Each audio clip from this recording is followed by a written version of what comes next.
listening enjoyment, John Lund as Johnny Dollar. Philip Shaw, Johnny. Oh, yes, Mr. Shaw. Our company holds a policy on Miss Judith Thompson. She was killed. How? Somebody shot her. You'll have to go to Los Angeles. I'll book space right away. Come on down to the office as soon as you can, and I'll give you the details. Shower and a shave, and I'm yours.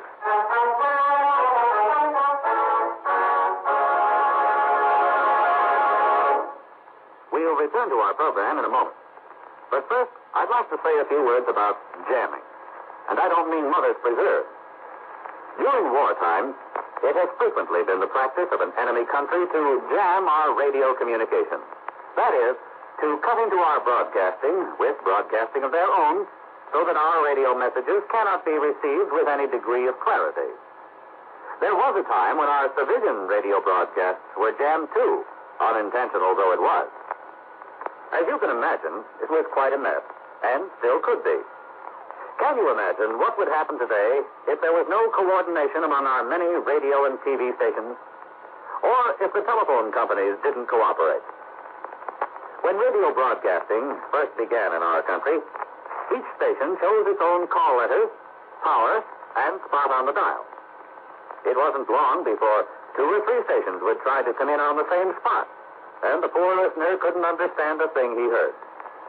So, to get things organized, the Federal Communications Commission was born. Licenses were issued to each station and to qualified operating engineers. The same thing now applies to TV stations. Today, a radio or TV station may request certain call letters, and if no one else has them, the call letters are issued. But power and the spot on the dial are restricted by laws of nature, and the FCC engineers don't have much choice in what they tell the station operator he can or cannot do. With the telephone and telegraph, however, the situation is different. The FCC makes sure the rates are fair both to the company and to the consumer, and that all the independent companies work together so that someone in Japan or Germany, for example, can call someone else in New York with practically no delay or trouble.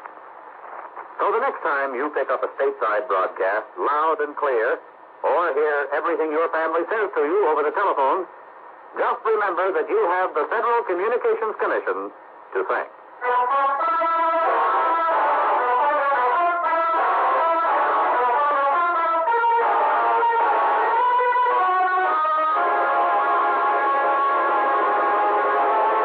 Expense account submitted by Special Investigator Johnny Dollar to Home Office, National All Risk Insurance Company, Hartford, Connecticut. The following is an accounting of expenditures during my investigation of the Black Doll matter. Expense account item 1, $189.95. Plane fare and incidentals to Los Angeles, California. I arrived at 10 o'clock the morning of the 12th and went directly to Hollywood, where I registered at the Wentworth Hotel. Then proceeded to Central Division Homicide and Lieutenant Brickford. Got a teletype this morning that you were coming, Dollar. Supposed to give you all the help I can. Oh, I'll be glad to have it. Can you tell me something about the dead woman? Well, shot once with a .38 in the chest. Killed between 1 and 2, night before last. Any suspects? We've been checking on the people she knew. Talked to several of them. Couple, Mr. and Mrs. Lyon, a girlfriend, Miss June Fisher. She'd seen her during the day, but can't tell us very much. The Lyons hadn't seen her for several days. They couldn't give us any reason why someone might kill her. We've got some more names we've got to run down. Boyfriend, the William Carnes. Works for Timken Aircraft. Test pilot. Girlfriend says Carnes and the dead girl started seeing each other about 2 weeks ago, but she didn't believe it was anything particularly serious. She was killed in her apartment. Yes. Killer entered by back door, ripped the screen, but wasn't robbery. Nothing was touched. Somebody just walked in and killed her. Yeah, that's the way it looks. Lab hasn't come up with anything that'll help so far. No prints. They got the bullet, but we need the gun. What did she do that night? Well, that's something we still got to find out. We are pretty sure she went out. There were some clothes on the chair, slacks and a coat. Wouldn't wear the coat around the house. What about this boyfriend? I was going out to talk to him this morning. I wanted to check on him first. Pilot in the last war. Went to work for Timken right after he was discharged. Seemed like a pretty solid citizen. A lot of citizens are pretty solid until they kill somebody. Yeah. Well, you want to run out to the field with me? If you don't mind. Well, not a bit. Give me somebody to talk to.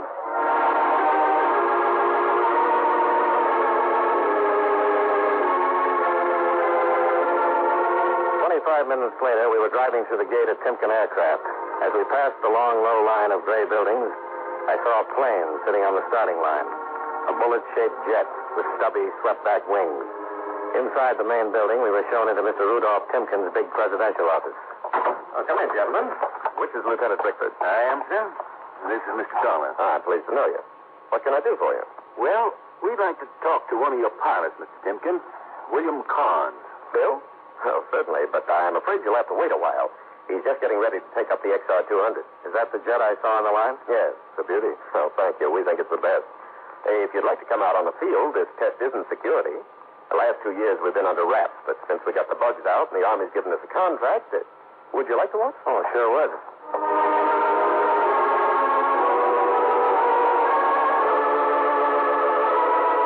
Timken took us out in the field, and we watched the jet take off and climb toward the west. It circled, climbing till it was out of sight. We kept watching and waiting. A cool breeze was coming in from the ocean, and the sun was warm on our faces. Finally, we saw it. Here he comes.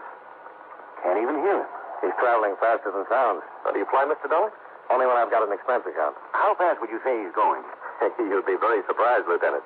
Even the Army was.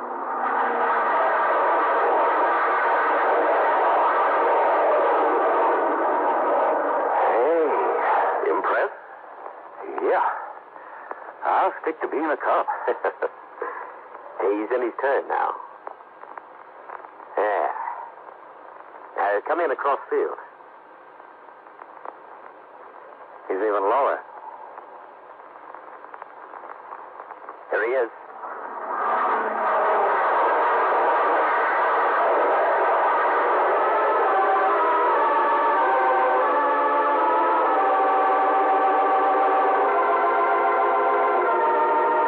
We waited on the field until William Carnes landed the plane.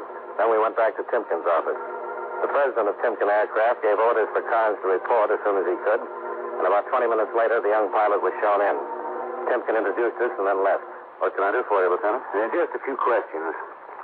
Do you know a Miss Judith Thompson? Yeah, what's wrong? She's dead. Somebody killed her. Killed her?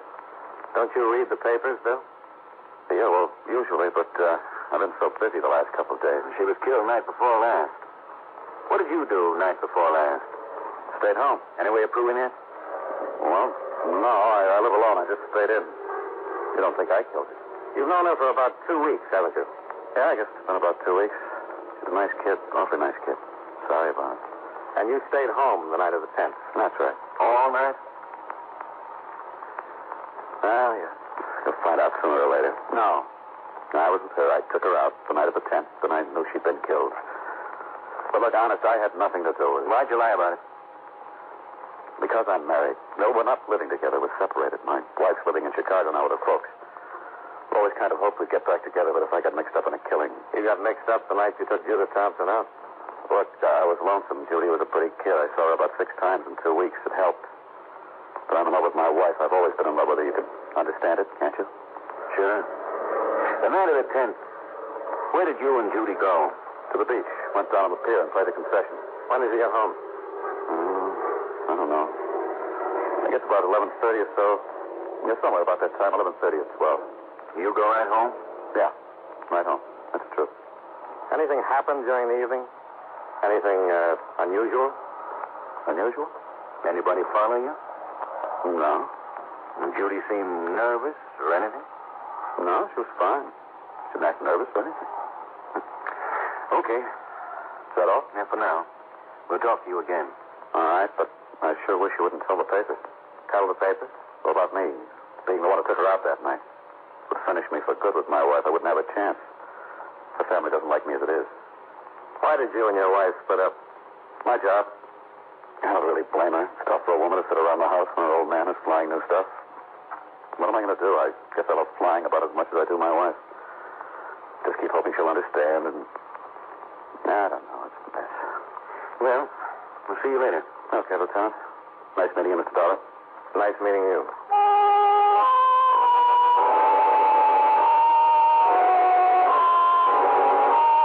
We left time sitting in the big office and located Timken.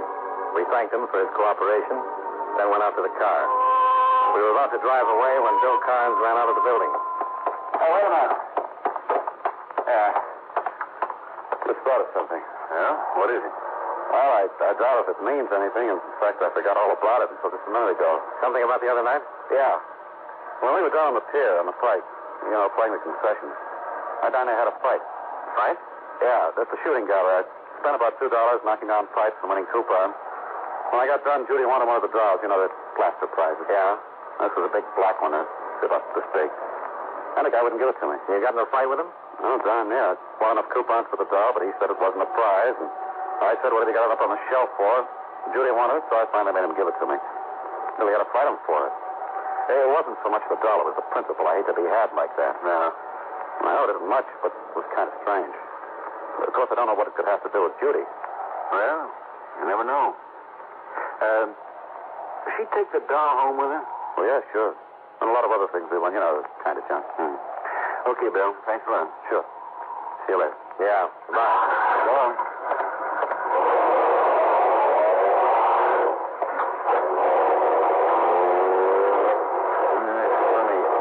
About the fight? Yeah. Said she took the doll home with her. Why? Wasn't it in the apartment? No. All the other junk from the pier was. I remember it scattered all over the dresser. Scattered? Yeah. But no big black doll. You were right. About what? That is funny.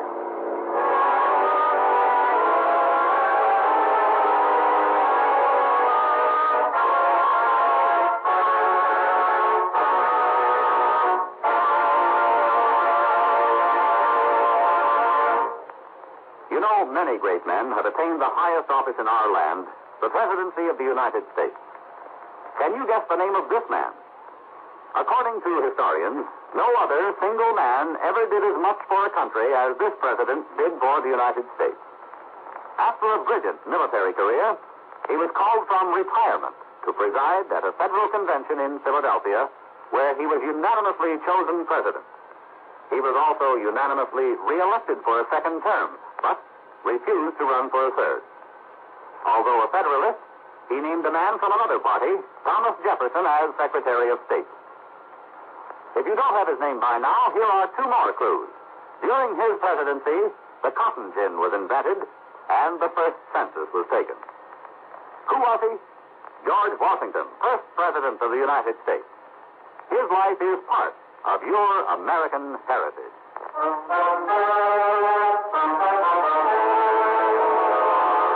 And now, with our star, John Lund, we bring you the second act of yours truly, Johnny Dollar.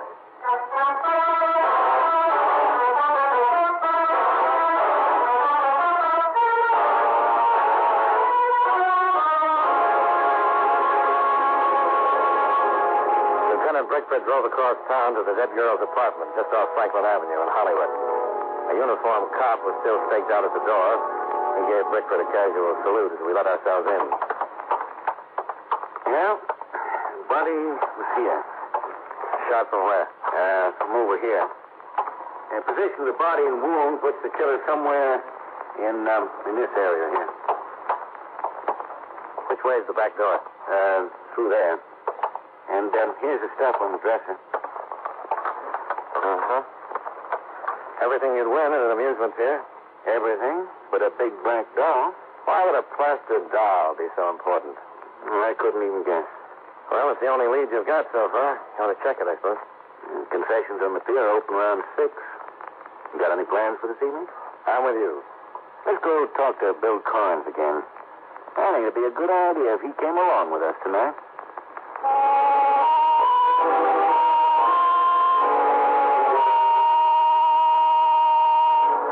We left the dead girl's apartment and drove back across town to Bill Carnes' home near the Timpkin Aircraft Factory. Bill met us at the door and showed us into an attractive living room. Did you find out any more about... about Judy? Not yet. We'd like to know some more about your argument at the pier. Well, I told you just about everything. It started over the doll. That's right. You're sure Judy had the doll with her when she went home? Well, yeah, I'm positive. Saw her take it into the house, had her arm full of that stuff we want.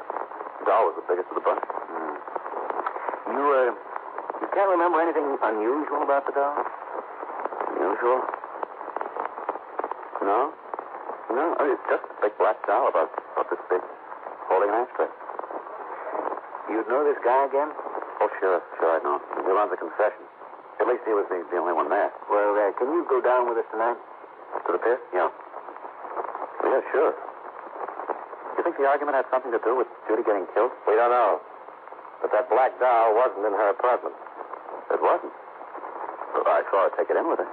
Well, it looks like somebody else took it out.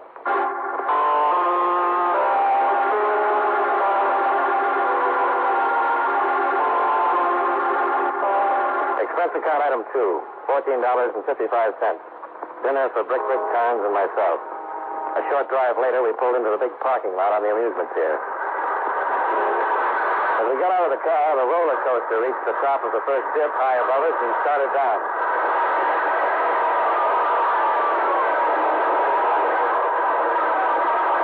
We crossed the parking lot and walked out on the pier. I haven't been down here in a long time. Where's the shooting gallery? It's down at the other end. We walked the length of the pier until we reached the shooting gallery where Bill had won the black doll. All right, step up and try your luck. The man running the concession was in his late 40s, short, stocky, and bald. We stopped a few yards away. That's the man? No, he's not the one. All right, come on, boys. Try your luck. There's 6 shots for a quarter. What can we win? Anything on the shelf. On the top shelf, one just like it. How about the big black doll? Sure, but you gotta hit all the clay pipes. Well, go ahead, darling. Aren't you going to try it? If you don't hit them all. Okay. Let's see. There you are.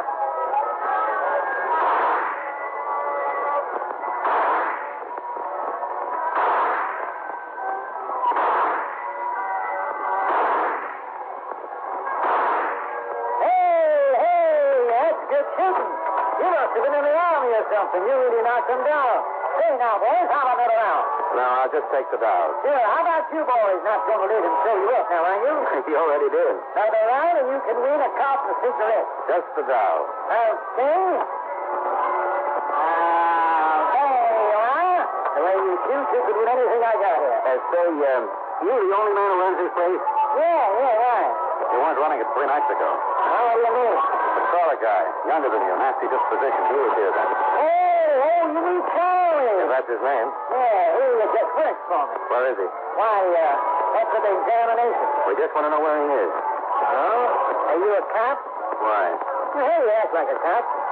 You win yourself a dolly. Where is he? I don't know. He quit. When did he quit? Last night. What's his full name? Charlie Gilbert. Where can we find him? I don't know. He worked for you and you don't know where he lives? That's right. I gave him a job one night. Didn't ask him where he lived. Why did he quit? How do I know? He quit. Said he was through and took his pay.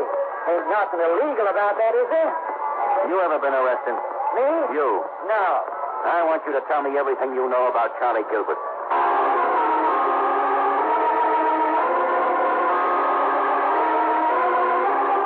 Rick and I questioned and cross-questioned the manager of the shooting gallery. He said his name was Virgil Wellman, but he'd never seen Charlie Gilbert till the night he'd hired him 3 weeks before. He knew very little about the man, but readily admitted Gilbert had a bad temper. He swore he didn't know where Gilbert lived or what he did in his spare time. Well, we left the pier and drove Bill home. The lieutenant dropped me off at my hotel.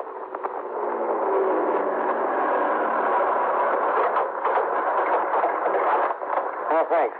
Thanks for the dinner. What happens now? Well, get some sleep and try to find Gilbert. Well, you got a pretty good description. Yeah. I'll put out an APB and take the mug. Just might have a record. I'm going to check on that guy at the shooting gallery, too. I think I've seen that face somewhere.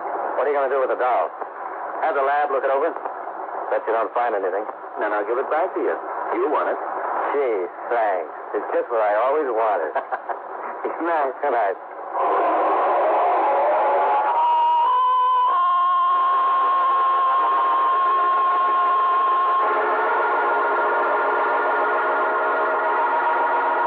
I went to my room, climbed into bed, and tried to put the puzzle together. After a half dozen cigarettes, I gave up and turned off the light. I felt as though I'd hardly fallen asleep. Oh, Yeah, okay. Yeah. All right, sure. $20. This is Blakeman. Oh, right. Hey, what time is it? 2 o'clock? Goodbye. Hey, wait a minute. Something important. Okay. Let me wake up. Well, this will wake you up. About an hour ago, they hauled a man out of the ocean. Been shot twice. About 36 hours. Who is he? I don't know. No identification. Nothing in our file on his print. So we sent for a kickback from Washington. Why is this corpse so important? Because he fits the description Carnes and Wellman gave us. Gilbert? Yeah. And I went through the logs and came up with an identification on the guy who was running the shooting gallery tonight. I knew I'd seen him before. Who is he? Right name's Virgil Shelton. Wellman's an alias. Got a narcotics record. Served 5 years. Only been out for a couple of months. Well, that sounds interesting. How about the dead man you found in the ocean? Carnes coming in to make an identification? Already sent for him. You coming down? Right away.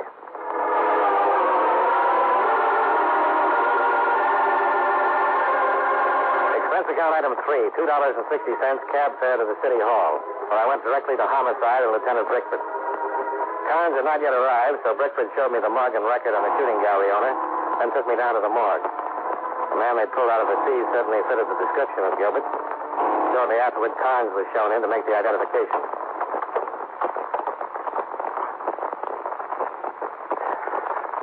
Yeah. That Gilbert? That's the man I had the argument with. You sure?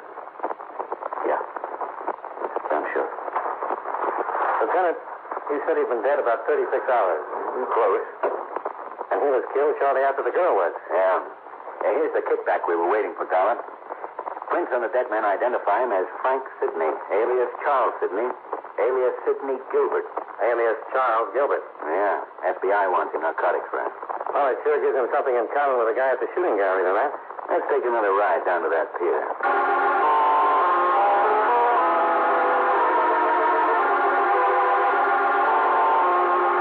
Well, we had our first positive connection. Both of the men who worked at the shooting gallery had federal records and were wanted on narcotics raps.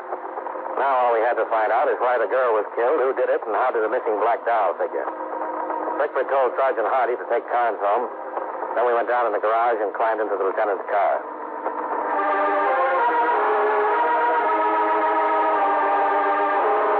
25 minutes later, we were back at the amusement pier. The concessions were all closed. The entire pier was dark except for a few work lights at the entrance. We walked to the shooting gallery and stopped. Could be a front. Yeah, it could. The lab find out anything about the doll? No thing. Well, remind me to give it to you. Yeah, I'll tie a string around my finger. Yeah, let's take a look around back. You know, I got a hunch. About the doll? Yeah, probably the same one you've got. Suppose the doll Carnes had the argument about was supposed to be picked up by a particular party, expected about the time Carnes arrived. Yeah. That dog you won tonight's hollow. Big space. Could hold a couple of bindles. Nice way to pass the stuff, huh? Oh, hold it. Boat coming in at the end of the pier. Come on. Let's take a look. You got a gun? Yeah. Might just be a fisherman. Might, but I doubt it. Better take it easy. The boat was pulled up to a small landing where a ladder led down from a spot a few yards away from it. We got down on our hands and knees and crawled to the pier railing for a better look. Below us, we could make out 2 men in the boat and 2 on the landing. One of the men in the boat stood at the wheel while the other passed a large crate to the men on the landing. Okay, remember this is the last boat for a while. Contact the Admiral Esau. The wall's getting a little too nosy. Recognize him? Our friend from the shooting gallery. They're coming up. Take it easy with it. Okay, hand it up. Okay. Okay. Now let's get out of here. We gotta be in Fresno by 7. Hold it right there. Look out! Look out!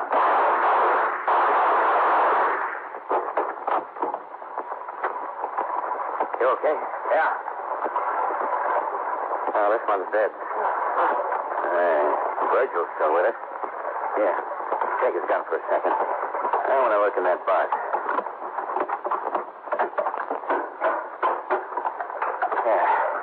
got a match? Yeah, right here. Well, looky here. Dolls. Big black dolls.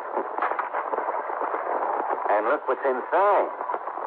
Mr. Dollar, looks like we've just cracked a king-size narcotics ring. Sure looks that way, Lieutenant.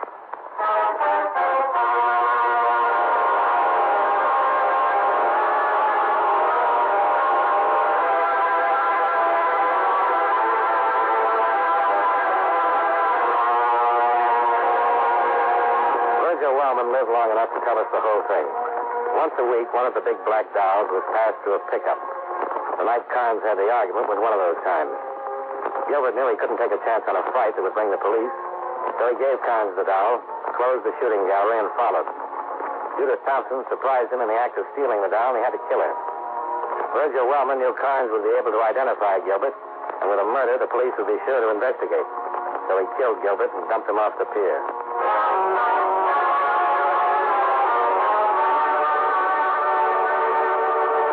Expense account items 4, 5, and 6. $260.50. Hotel bill, breakfast, and plane fare back to Hartford. Lieutenant Brickford drove me to the airport, thanked me, and gave me the big black doll I'd won at the shooting gallery. It looks awful, but it makes a fair ashtray. Expense account total, $467.60. Yours truly, Johnny Dollar.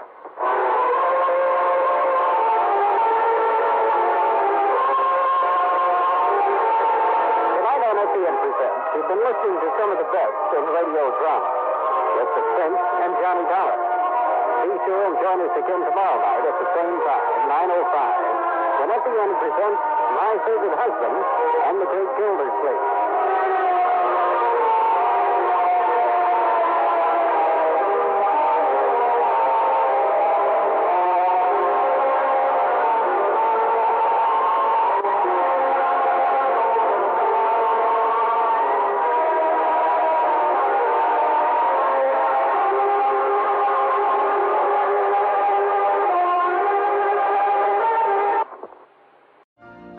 You've been listening to the OTR Gold Network. Find more classic radio at otrgold.com.